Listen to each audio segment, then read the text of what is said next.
वासु ने अरुणोदय सिंह के सर पर हाथ फेरते हुए कहा, मैं तुम्हें कुछ भी नहीं होने दूंगा। तुम मुझे छोड़कर ऐसे नहीं जा सकते हो। अरुणोदय सिंह मौत की दहलीज के एकदम नजदीक था, लेकिन मुस्कुराते हुए बोला, दोस्त, मौत पर किसका जोर है? तुम भले किसी को कितना भी चाहते हो, लेकिन चाहने वाले को कभी भी जाने से नहीं रोक सकते। हाँ, अगर तुम सच में मुझे चाहते हो तो बस मेरी अंतिम इच्छा पूरी कर देना। क्या तुम मेरा वादा निभाओगे? बोलो वासु, अब मेरे पास समय नहीं है। मेरी मौत मेरे सामने दिख रही है। वासु की आंख से आंसू गिर रहे थे और वासु ने कहा, बोलो मुझे क्या करना है? मैं तुम्हारी हर इच्छा को पूरी करने के लिए तैयार हूं। अरुणोदय सिंह ने वासु से टूटे शब्दों में कहा, तुम्हारे भाई चंद्रा ने साजिश करके मेरे राज्य पर मेरे दुश्मन नपेंद्र को बैठा दिया है। जब मैं यहाँ तुम्हारे साथ चंद्रा से युद्ध करने के लिए आया तो उधर चंद्रा ने मेरे दुश्मन नपेंद्र को यह जानकारी दे दी और उसने मेरे राज्य पर कब्जा कर लिया। अरुणोदय सिंह के होंठ कांप रहे थे और वो अपनी बात सही से कह भी नहीं पा रहा था। वासु ने अरुणोदय सिंह से कहा, तुम चिंता मत करो। मैं प्रण लेता हूं, मैं तुम्हारा राज्य उससे छीन कर रहूंगा और उस पर किसी का कब्जा होने नहीं दूंगा। अरुणोदय सिंह ने दर्द में तड़पते हुए वासु से कहा, नपेंद्र की गंदी नजर मेरी बहन दमयंती पर भी है, लेकिन दमयंती उसे बिल्कुल भी पसंद नहीं करती है और वो क्रूर जबरदस्ती दमयंती से विवाह करना चाहता है। भले ही तुम मेरे राज्य को वापस न ले पाना, लेकिन मेरी बहन को उसके अत्याचार से छुड़ा लो और मेरी बहन के जीवन में कोई भी कष्ट आने मत देना। अरुणोदय सिंह की आंखों में आंसू थे और उसने बहुत तेजी से वासु का हाथ पकड़ा हुआ था। वो मरना नहीं चाहता था। वासु ने अरुणोदय सिंह से कहा, तुम चिंता मत करो दोस्त, मैं तुम्हारे राज्य और तुम्हारी बहन दोनों की रक्षा करूंगा और उनकी जिम्मेदारी अब मेरी है। अरुणोदय सिंह ने जैसे ही ये सुना वो मुस्कुराने लगा और बोला, जानते हो वासु, हर राजा की लगभग यही नियति होती है। जो भी दूसरे के साथ छल कपट और धोखा करके अपनों को और अपने राज्य को विस्तार करने की इच्छा रखेगा, वो कभी न कभी ऐसे ही मारा जाएगा जहां उसका अपना कोई नहीं होगा। चाहे युद्ध की रणभूमि हो या फिर जीवन की, हर किसी का फैसला यही होता है और मेरे बारे में फैसला सुना दिया गया है। रोते रोते वासु की आंख लाल हो गई थी और उसे बहुत दुख हो रहा था। जो अरुणोदय सिंह आज वासु की मदद के लिए आया था, वासु उसे ही नहीं बचा सकता था। तभी अरुणोदय सिंह ने हाथ जोड़ते हुए कहा, मुझे माफ कर देना दोस्त वासु कि मैंने तुम पर ही शक किया। आज अगर मैंने तुम पर शक न किया होता तो शायद ये दिन देखना नहीं पड़ता। मुझे माफ कर देना मेरे भाई। और इतना कहकर अरुणोदय सिंह की आंखें एकटक वासु को देखती रह गई। वासु ने अरुणोदय सिंह को उठाने की नाकामयाब कोशिश की, लेकिन अरुणोदय सिंह अब मर चुका था और जाते जाते एक जिम्मेदारी वासु के कंधे पर सौंप किया था। ये सब देखकर वहां मौजूद हर किसी की आंखें नम थी। बहुत सारे सैनिक मृत अवस्था में पड़े हुए थे, कुछ सैनिक घायल थे और कुछ प्रजा के लोग भी घायल थे। ये सब देखकर हर कोई परेशान था और तभी राजा शिवेंद्र वहां पर आए और बोले, जब घर के लोग ही एक दूसरे की जान के प्यासे बन जाते हैं और एक दूसरे से जीतने की कामना करते हैं तो यही होता है, अपने लोग ही मरते हैं। आज हमारे सामने जिनके भी ये मृत शरीर पड़े हैं और हमने ही ये खून बहाया है। काश ईश्वर सबको इतनी बुद्धि दे कि जब अपने लोग आपस में लड़ते हैं तो नुकसान अपनों का ही होता है। राजा शिवेंद्र ने प्रजा का धन्यवाद किया कि प्रजा ने राजा शिवेंद्र को उनका राज्य इंद्रपुरम दिलवाने के लिए अपना सब कुछ न्यौछावर कर दिया। इसके बाद राजा शिवेंद्र बोले, मैंने आज तक कभी भी किसी भी राज्य की ऐसी प्रजा नहीं देखी है जो अपने राजा को इतना चाहती हो। आप सबने अपनी जान की परवाह किए बगैर हमारे इस राज्य को फिर से हमें वापस दिलाया है। इस हिसाब से अब से ये राज्य जितना ही मेरा है उतना ही आपका है और इसकी रक्षा भी आपको ही करनी है। ये ध्यान रहे, इस राज्य पर कोई न कोई आक्रमण होता रहेगा और हर कोई इसे हड़पना चाहेगा, लेकिन अगर प्रजा एकजुट रही तो अंत में जीत हमारी और सत्य की होगी। राजा शिवेंद्र की बात सुनकर हर कोई उनकी जय जयकार करने लगा। हर कोई राजा शिवेंद्र को उनके व्यवहार की वजह से प्रेम करता था। राजा शिवेंद्र ने कभी भी अपने और प्रजा के बीच भेदभाव नहीं किया था और हमेशा प्रजा की भलाई की थी, और आज उसी का परिणाम था कि प्रजा उनके लिए अपनी जान देने को राजी थी। वासु अभी भी अरुणोदय सिंह के पास बैठा हुआ था और तभी राजा शिवेंद्र ने आकर वासु के कंधे पर हाथ रखा और बोले, मैं जानता हूं वासु, ये पल तुम्हारे लिए कितना भारी है, लेकिन इस जंग में सिर्फ तुमने ही नहीं बल्कि यहां मौजूद हर इंसान ने अपनों को खोया है। किसी ने अपना पति, किसी ने अपना बेटा, किसी ने अपना भाई, तो किसी ने अपना दोस्त खोया, लेकिन फिर भी जीवन तो चलने का नाम है और हमें आगे बढ़ना होगा बेटा। कुछ देर बाद सभी मृत शरीरों का अंतिम संस्कार किया गया और अरुणोदय सिंह के मृत शरीर को अग्नि वासु ने दी। वासु जब उसे अग्नि दे रहा था तो उसके आंसू छलक छलक कर गिर रहे थे और राजा शिवेंद्र ने वासु से कहा, मैं जानता हूं वासु, सबसे कठिन होता है मरे हुए को आग देना और उससे भी कठिन होता है अपने मृत दोस्त को आग देना, लेकिन तुम हिम्मत रखो क्योंकि तुम्हें अभी बड़े फैसले करने हैं। अगले दिन जब सब कुछ हो गया और राजा शिवेंद्र ने फिर से राजभार संभाल लिया, तब अपने सेनापति को बुलाया और कहा, हम एक बेहद महत्वपूर्ण घोषणा करना चाहते हैं, इसलिए राज्य की प्रजा को आप राजमहल में आने का निमंत्रण दे दीजिए।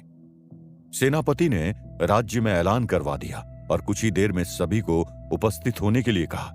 राज्य के लोग और सेनापति खुद हैरान थे कि आखिर राजा शिवेंद्र अचानक से ऐसा कौन सा ऐलान करने वाले थे। उधर नपेंद्र ने दमयंती पर दबाव बनाना शुरू कर दिया था, लेकिन दमयंती उसकी एक भी सुनने को तैयार नहीं थी। राजा नपेंद्र ने दमयंती को अपने पास बुलाया और जोर से ठहाके मारते हुए कहा, अब तो तुम मेरी बात मान जाओगी दमयंती, क्योंकि अब तुम जिसका इंतजार कर रही थी वो भी आने वाला नहीं है। इतना कहकर वो फिर से जोर जोर से हंसने लगा। दमयंती की दिल की धड़कनें बढ़ती जा रही थी।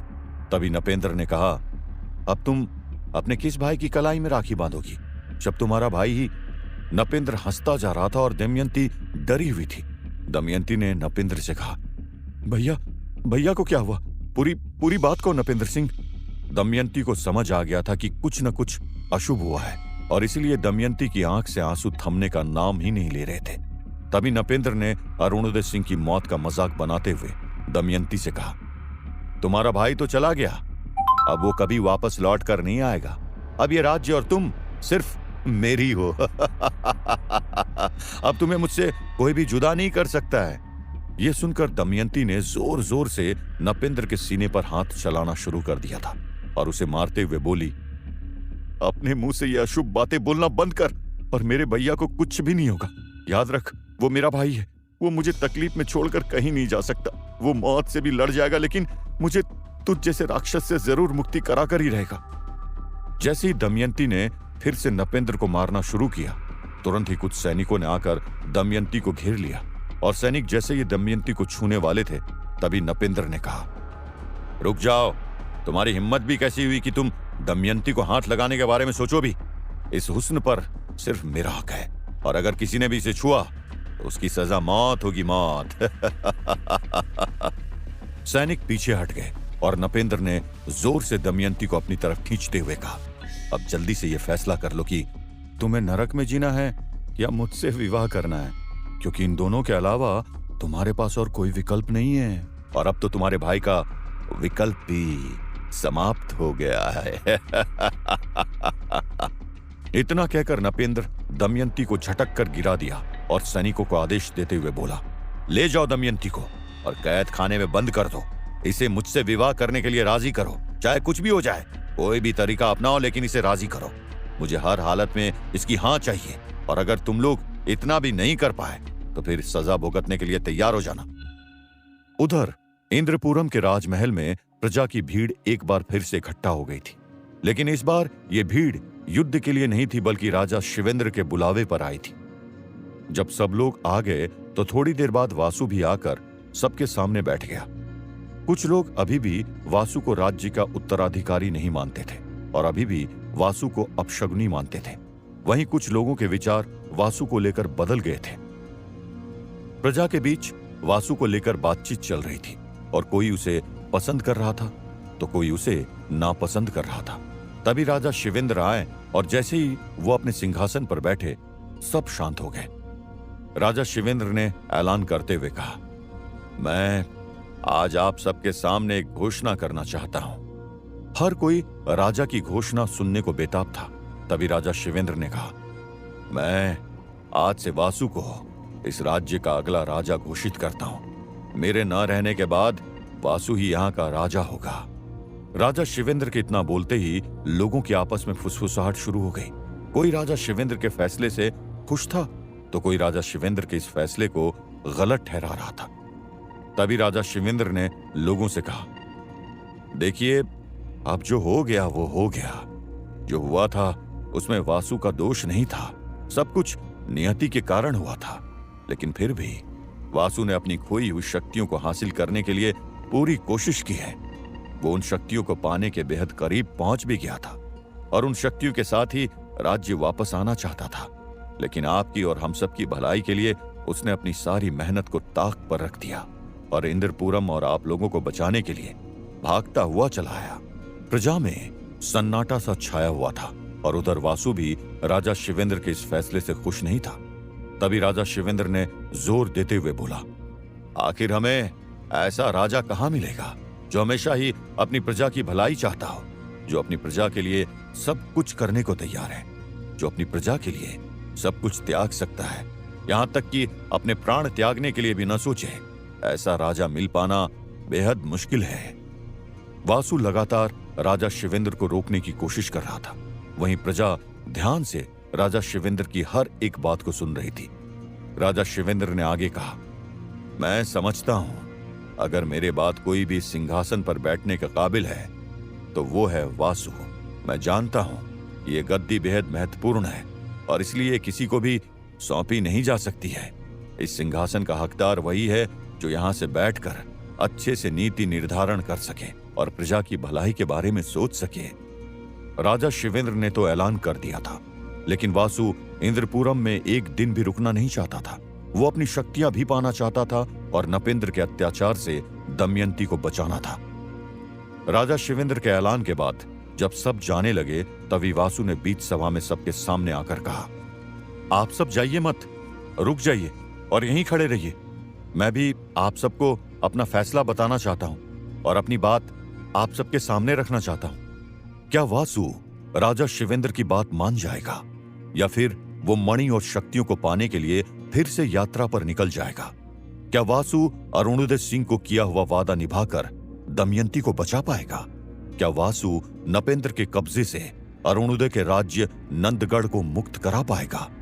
क्या राजा शिवेंद्र वासु को इंद्रपुरम राज्य संभालने के लिए मजबूर करेंगे? जानने के लिए सुनते रहिए श्रापित राजकुमार, सिर्फ